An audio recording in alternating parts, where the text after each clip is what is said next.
पाकिस्तान ने शाम पर इसराइली जारहियत पर शदीद तशवीश का इजहार करते हुए शामी खुद मुख्तारी और बैनुल-अक़वामी कानून के एहतराम का मुतालबा किया। अक़वाम मुत्तहिदा में पाकिस्तान के मुस्तकिल मंदूब आसिम इफ्तिखार ने शाम की सूरत हाल पर सलामती काउंसिल से खिताब में कहा कि इसराइल को जवाब दे ना ठहराने के बायस खिलाफ वर्जियाँ मज़ीद बढ़ गईं। इसराइल की खिलाफ वर्जियाँ UN चार्टर और आलमी कानून के निज़ाम को कमज़ोर कर रही हैं।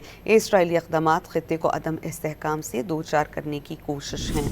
पाकिस्तानी मंदूब आसिम इफ्तिखार ने कहा कि पाकिस्तान शामी अवाम के साथ मुकम्मल यकजहती का इजहार करता है। पाकिस्तान ने शाम पर इसराइली जारहियत पर शदीद तशवीश का इजहार करते हुए शामी खुद मुख्तारी और बैनुल-अक़वामी कानून के एहतराम का मुतालबा किया।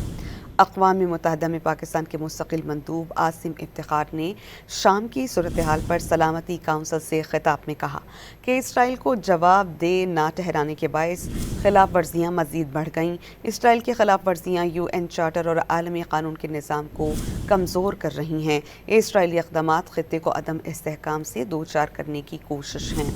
पाकिस्तानी मंदूब आसिम इफ्तिखार ने कहा कि पाकिस्तान शामी अवाम के साथ मुकम्मल यकजहती का इजहार करता है।